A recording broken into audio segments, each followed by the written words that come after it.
This is LabourStart's first public conference. It's not our first conference, but the first one we've done publicly. We invite all of you to attend. And it's a unique conference. Because to my knowledge, there's never been, at least in my lifetime, anything quite like it. There have been international trade union conferences. We had a gigantic and very important one in Vancouver last month. And conferences organized by global union federations on a regular basis, with national unions in Canada and elsewhere. But what's different is that you're here. I mean, the difference is, this is not a delegated conference representing official bodies. This is a conference where we have activists, and we have union staffers, we have elected officials of unions, we have rank and file workers, we have people who see themselves as part of the labor movement, and are probably leaving things out. And this has never been done. Not on a global scale. Not in our movement. And we hope we can make this an annual event, and if we're lucky, if it goes well this year, we can do the next one in Australia. I want to focus in this talk on the problems we're facing.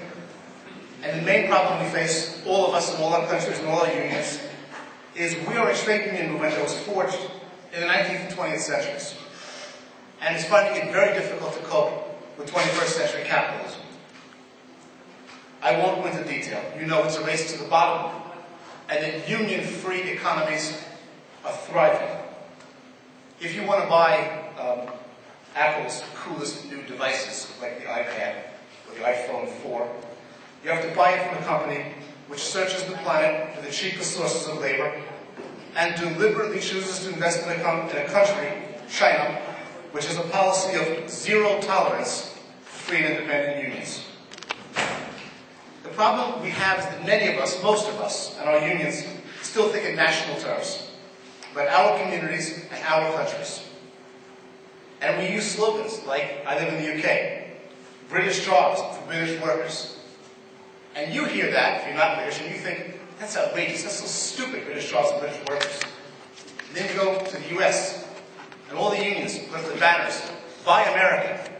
And you think that's so narrow-minded of them. And then you come to Canada, and unions call you to buy Canadian. That's our answer to 21st century capitalism. And I think what we need is a new labor internationalism. That's what we're fighting for. And LabourStart's role, that's what I want to speak about, is to use the new communications technology to create, above all, a new consciousness and a new way of looking at things. And how do we do this? We do it by building networks, such as our network of LabourStart volunteer correspondents. Many of you in the room. There are 800 of you in the world, growing rapidly, and you're adding all the news to our site and doing much more. Well, there's 70,000 of you who are on our mailing lists, and I think includes probably everybody in the room, and another, 69,500 others. And the people in this room, in our conference. This is how you build networks, global networks.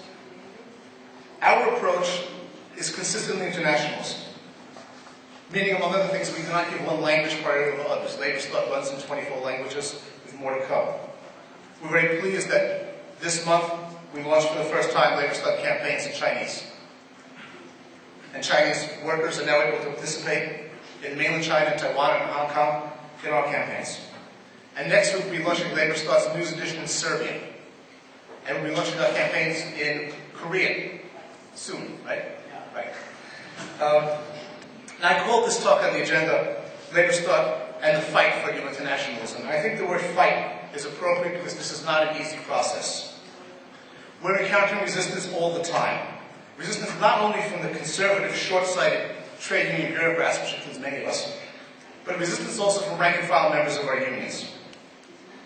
I sometimes receive emails from ordinary working-class people who question why we should be supporting jailed trade unionists in Turkey when things are so difficult here at home, from anywhere in the world, but often from North Americans.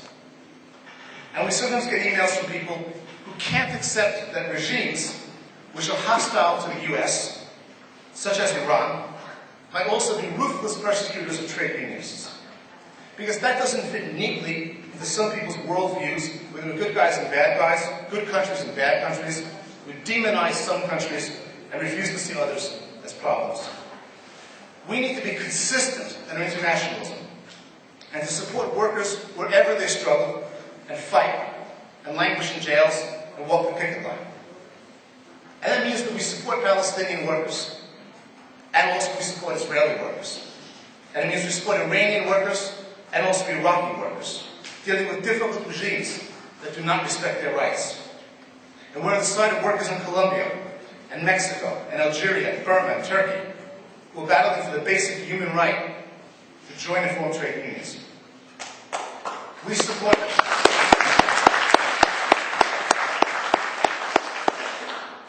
workers in the poorest countries and in the richest ones as well. And national borders, ethnicity, race, color, and religion are irrelevant to us. These are basic principles that we must remain firm about. Our internationalism is consistent and uncompromising. And we continue day in and day out building this new internationalism using new technologies. So are we succeeding? How many of you know, master show of hands, that there are dozens of Iranian trade union activists in jail today? How many of you know this? Thank you. Put your hands down. You don't have to do the hand raising anymore, but rhetorically, how many know that there was a year-long strike at Valienko that ended just now? You know this. So you don't show your hands. The Canadians all know this. Ask the internationalists, they'll know it too.